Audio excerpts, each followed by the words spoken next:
कैसे हो विद्यार्थी मित्रों। दाहोद अनाज महाजन सार्वजनिक एजुकेशन सोसाइटी संचालित NE0 वाला प्राथमिक स्कूल दाहोद प्रस्तुत ई लर्निंग क्लास में आप सभी का स्वागत है। आज हम कक्षा 7 में विषय हिंदी में कहानी 3 कुत्ते की वफादारी का भाग 2 समझेंगे। विद्यार्थी मित्रों, पिछले वीडियो में हमने देखा कि लाखा बंजारा जो था उसे व्यापार में नुकसान होता है और उसे पैसों की ज़रूरत पड़ती है और वह राधनपुर के एक सेठ के पास पैसे लेने जाता है। सेठ पैसे देने को तैयार होता है मगर बदले में लाखा से अपने कुत्ते को गिरवी रखने कहता है। लाखा को अपने कुत्ते से बहुत प्यार है मगर और कोई उपाय न होने से वह कुत्ते को गिरवी रख देता है। वह सोचता है कि जब मेरे पास पैसे आएंगे तब मैं कुत्ते को जल्दी छुड़ा लूँगा। बच्चों, हमने यहाँ तक कहानी समझी। आज हम आगे की कहानी समझेंगे। कुछ दिन बीते। एक बार सेठ के यहाँ चोरी हुई। कुत्ते ने चोरों का पीछा किया। दूर जंगल में जाकर चोरों ने सारा माल सामान जमीन में गाड़ दिया और वहां से 9-2-11 हो गए। 9-2-11 होना यह एक मुहावरा है जिसका अर्थ होता है भाग जाना, यानी वहां पर चोरी करके चोर जो थे वह भाग गए। कुत्ता वहां भौंक भौंक कर सेठ को बताने लगा कि लुटेरे आपकी दुकान को तोड़कर माल उठा ले गए हैं। सेठ तो हक्का बक्का रह जाना यह भी एक मुहावरा है जिसका अर्थ होता है चकित होना। कुत्ता सेठ की धोती पकड़कर आगे खींचने लगा। सेठ कुत्ते के पीछे पीछे चलने लगे। जहां चोरों ने माल छिपाया था वहां जाकर कुत्ता अपने पैरों से मिट्टी खोदने लगा। थोड़ा ही खोदने पर सब सामान निकल आया। सेठ की खुशी का कोई पार नहीं था। खुशी का कोई पार नहीं होना यह भी एक मुहावरा है जिसका अर्थ होता है बहुत खुश होना, यानी सेठ अपना चुराया हुआ माल वापिस मिल जाने से बहुत ही प्रसन्न होते हैं। वह कुत्ते को प्रेम से थपथपाते हैं। थपथपाना शब्द का अर्थ होता है शाबाशी देना और कुत्ते की वफादारी पर मुक्त हो जाते हैं, यानी कि प्रसन्न हो जाते हैं। घर जाकर उसने एक चिट्ठी लिखकर कुत्ते के गले के पट्टे में बांधकर कहा, कुत्ते भाई जाओ, तुम अपने मालिक लाखा बंजारा के पास, तुम मुक्त हो।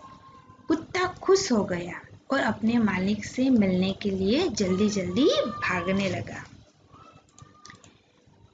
इधर लाखा ने भी व्यापार में खूब रुपया कमाया। वह सेठ को उसकी रकम वापस करने के लिए उसी रास्ते से आ रहा था, यानी कुत्ता जो था वह सेठ के यहाँ से छूटकर जा रहा था और वही रास्ते से सामने से लाखा भी रकम कमाकर वापस सेठ को देने के लिए उसी रास्ते से आ रहा था। उसने दूर से अपने कुत्ते को अपनी ओर आते हुए देखा। वह नाराज हो गया। सोचने लगा कि कुत्ते ने मेरी जबान काट ली है, यानी कि मेरी जबान की कोई कीमत उसने नहीं रखी। उसने मुझसे बेवफाई की है। अब मैं सेठ को क्या मुंह दिखाऊंगा। उसने आओ देखा न ताओ देखा, आओ देखना न ताओ देखना यह भी एक मुहावरा है जिसका अर्थ होता है बिना सोचे समझे काम करना। कुत्ते के माथे पर लाठी का प्रहार कर दिया। कुत्ता बेहोश होकर गिर पड़ा। लाखा ने देखा कि कुत्ते के गले में एक चिट्ठी बंधी है। उसने इसे खोलकर पढ़ा। लाखा, तुम्हारे सेठ ने उस चिट्ठी में लिखा था, लाखा, तुम्हारे कुत्ते ने मुझे सूद समेत यानी कि ब्याज समेत रुपए लौटा दिए हैं, अतः कुत्ते को मैं मुक्त करता हूँ। उसने मेरे घर चोरी किए गए माल सामान को वापस दिलवाया है। खुश होकर मैंने स्वयं इसे मुक्त किया है। लाखा तो चकित हो गया। वह चिल्लाने लगा, हाय यह मैंने क्या कर दिया, हाय यह मैंने क्या कर दिया, जिसे अपने आप से ही वह प्रश्न पूछ रहा हो। वह कुत्ते के शव को अपनी गोदी में लेकर, यानी कि मृतदेह को, कुत्ते का जो मृतदेह था उसे अपनी गोद में लेकर फूट फूट कर रोने लगा। फूट फूट कर रोना, यह भी एक मुहावरा है जिसका अर्थ होता है बहुत अधिक रोना। लेकिन अब पछतावे होत क्या जब चिड़िया चुग गई खेत। उसने उस वफादार कुत्ते की समाधि बनवाई। समाधि का अर्थ होता है स्मारक। स्मारक जो बनवाया जाता है वह किसी की याद को कायम रखने के हेतुसर बनाई जाती है समाधि।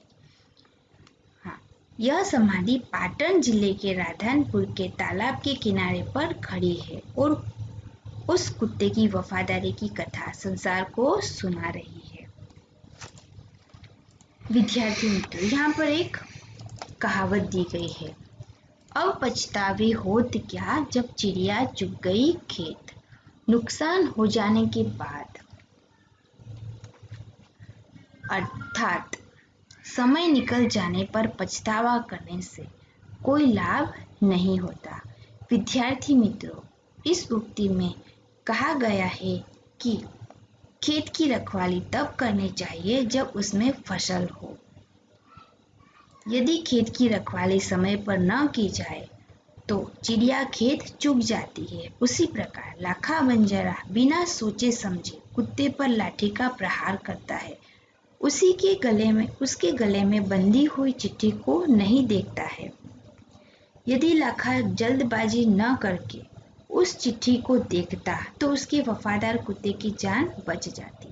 विद्यार्थी मित्रों, इस कहानी से हमें यह सीख मिलती है कि कोई भी काम जल्दबाजी में नहीं करना चाहिए। सोच समझ कर ही कोई निर्णय लेना चाहिए। जल्दबाजी में काम करने पर बाद में लाखा की तरह पछताना पड़ता है। विद्यार्थी मित्रों, आपको अपनी नोटबुक में इस कहानी के शब्दार्थ, मुहावरे, कहावत और अभ्यास और स्वाध्याय के प्रश्नोत्तर लिखने हैं। धन्यवाद।